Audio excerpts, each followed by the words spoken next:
Hey guys, welcome to my YouTube channel, and today I'm gonna answer one of your questions. In my first vlog, someone commented and asked, do you sometimes struggle living with Noam? It's a very good question. It's like a question asking how is it after marriage? So first of all, to make it clear, Noam and I got married after a month without dating. We both got answers from God. We actually have a video of how we met. It was like such a miracle, and we were like, okay, let's get married. And so some people would be asking, then how do you know if you guys fit for each other? You guys don't know each other enough. And I want to touch on a few things. You don't need to get to know each other through dating. There are some values that you can match, and if you have like a same vision, and if you're willing to change yourself and be selfless and committed, I think it's totally possible.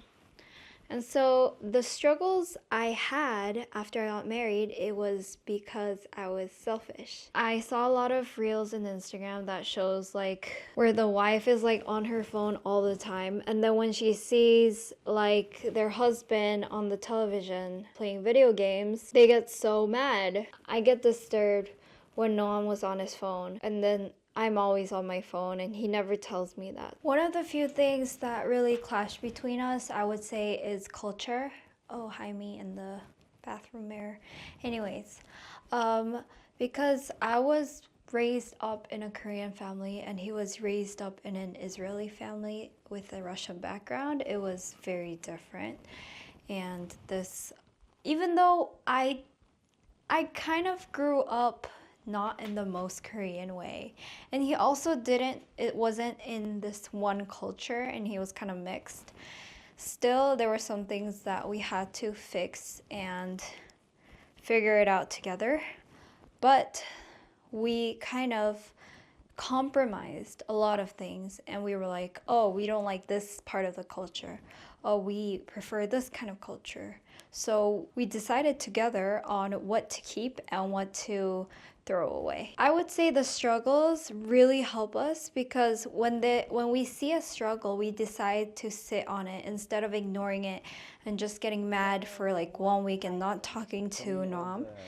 When the issue comes out, when the struggle comes out, we're like, hey, let's talk about this. So we sit down, we start off really upset. Sometimes we're like, but I told you like this. Sometimes we have a lot of miscommunication. That was my problem. My problem as a Korean was it was so hard to be honest.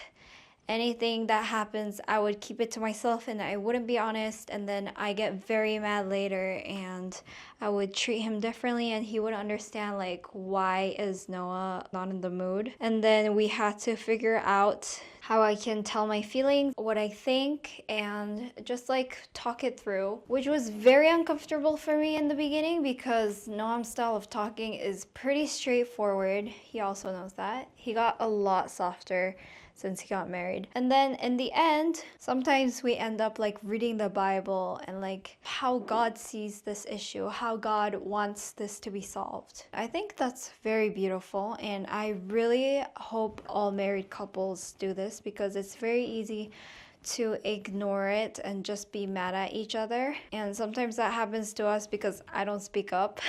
I would say that the struggle was mostly in the first month of our marriage, because before that, we didn't know each other. Like, we did. I saw him, he saw me in friend groups.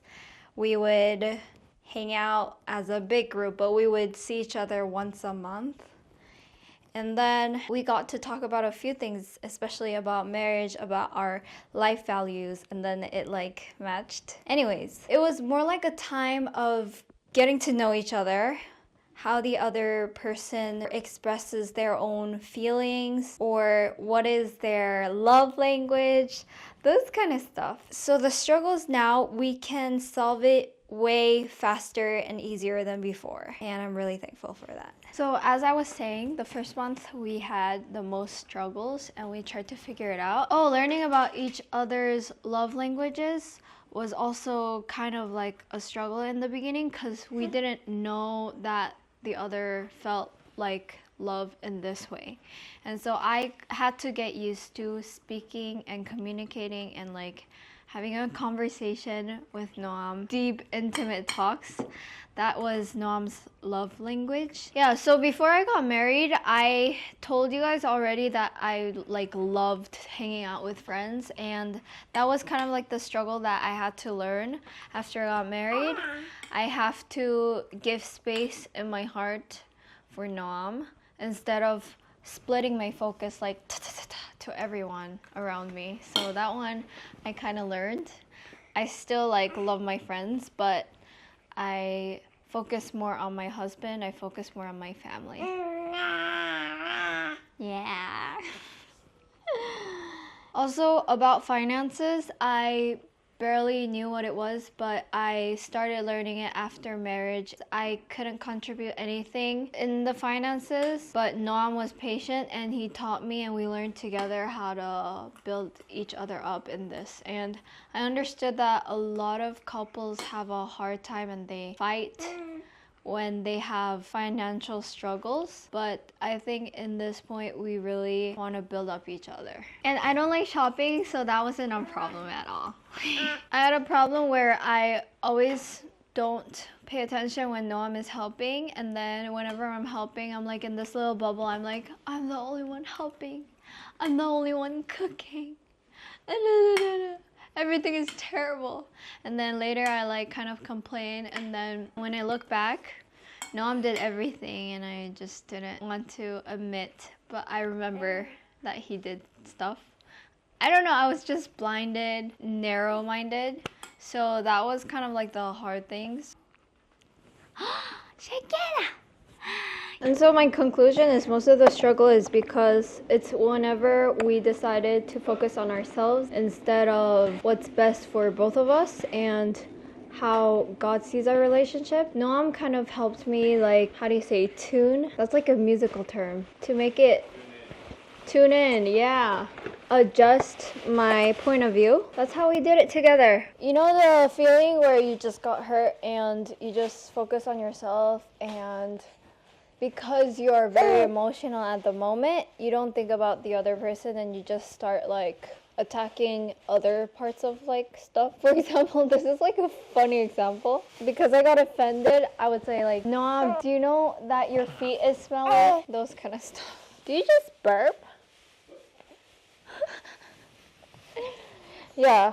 It's like attacking, like, it doesn't even make sense, but just because you're emotional, you ought to attack the other person. And we're not supposed to attack each other, we're supposed to build each other up. Let's say it this way. It's like you want to revenge and feel the satisfaction of revenge to your husband, even though he's like the closest person in your life.